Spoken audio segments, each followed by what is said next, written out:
একদিন দুদিন করে 15টা দিন কেটে গেল, অবশেষে দত্তপুকুরে মুন্ডহীন দেহ উদ্ধার হয়েছিল। এবার সেই কাটা মুন্ডু বা মাথার হদিশ পাওয়া গেল।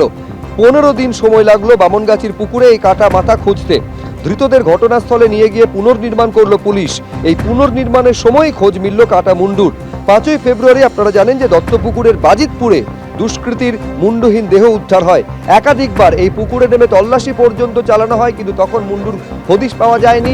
আজকে যখন রিকনস্ট্রাকশন হচ্ছে ঘটনার, তখনই এই কাটা মুন্ডু উদ্ধার হলো।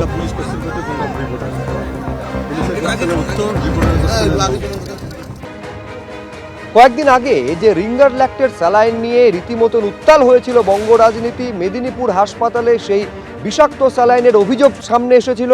আজকে তা নিয়ে বিধানসভায় দাঁড়িয়ে নিজের বক্তব্য রেখেছেন মুখ্যমন্ত্রী মমতা বন্দ্যোপাধ্যায়। তিনি বলছেন, যারা প্রশ্ন তুলছেন তাদের বলে দেবেন এই স্যালাইনে কোনো গলদ ছিল না, আমরা পরীক্ষা করে দেখেছি, গুণগত কোনো গলদ নেই।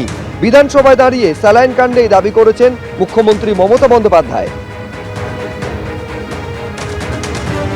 মেডিকেল কলেজের যে ব্যাচে রিঙ্গার ল্যাক্টেট সলিউশন ব্যবহৃত হয়েছিল, সেটা আমাদের state drug control and research ল্যাবরেটরিতে টেস্ট করা হয়।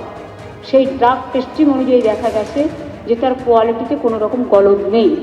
সঠিক মানের স্যালাইনই হাসপাতালে সরবরাহ করা হয়েছিল। ওষুধের কোয়ালিটি মেনটেন করার জন্য আমাদের স্ট্রিক্ট প্রোটোকল রয়েছে। তাতে খারাপ মানের ওষুধ সরবরাহ খুব ইন্টেনশন না থাকলে কেউ যদি চক্রান্ত করবো বলে ভাবে, অসম্ভব। আপনাদের জ্ঞাতার্থে বলি, সেন্ট্রাল মেডিকেল স্টোর টেন্ডার করে যে রিঙ্গার ল্যাক্টেট সলিউশন বা অন্যান্য স্যালাইন প্রকিওর করে হাসপাতালে সাপ্লাইয়ের আগে সেগুলির গুণমান অত্যন্ত ভালোভাবে যাচাই করা হয়। প্রত্যেক ব্যাচের থেকে স্যাম্পেল পাঠিয়ে দুটি আলাদা আলাদা ল্যাবে, যার একটি ন্যাশনাল লেভেল NABL অনুমোদিত, তাদের থেকেও পরীক্ষা করা হয় এবং ল্যাব যথাযথ সার্টিফিকেট দিলে তবে তা বিভিন্ন হাসপাতালে পাঠানো হয়। হাসপাতাল সেই সার্টিফিকেট দেখে তবে সাপ্লাই রিসিভ করে। তাছাড়াও র্যান্ডাম সাপ্লাই স্যাম্পেল কালেক্ট করে NABL অনুমোদিত ল্যাব এবং state drug control and research ল্যাবরেটরিতে পাঠানো আরেকবার কুইক চেকের জন্য। রিপোর্ট ঠিকঠাক এলেই তবে এটা ব্যবহার করা হয়। রাজ্য সরকারের প্রতিনিধি দলের সঙ্গে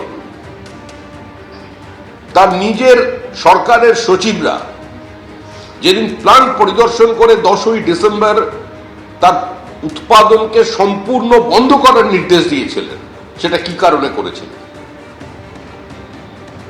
যে সরকার নিজে স্যালাইন প্রোডাকশনকে বন্ধ করে দেওয়ার নির্দেশিকা জারি করেছিল, আজকে সেই মুখ্যমন্ত্রী আজকে সেই স্যালাইনের কারণে যখন এই মৃত্যু ঘটেছে, একাধিক চিকিৎসক বলেছেন, বিজ্ঞানীরা বলছেন, তখন মুখ্যমন্ত্রীর এই বিবৃতি, এগুলো কি আর মুখ্যমন্ত্রীর কোনো গ্রহণযোগ্যতা মানুষের কাছে থাকবে?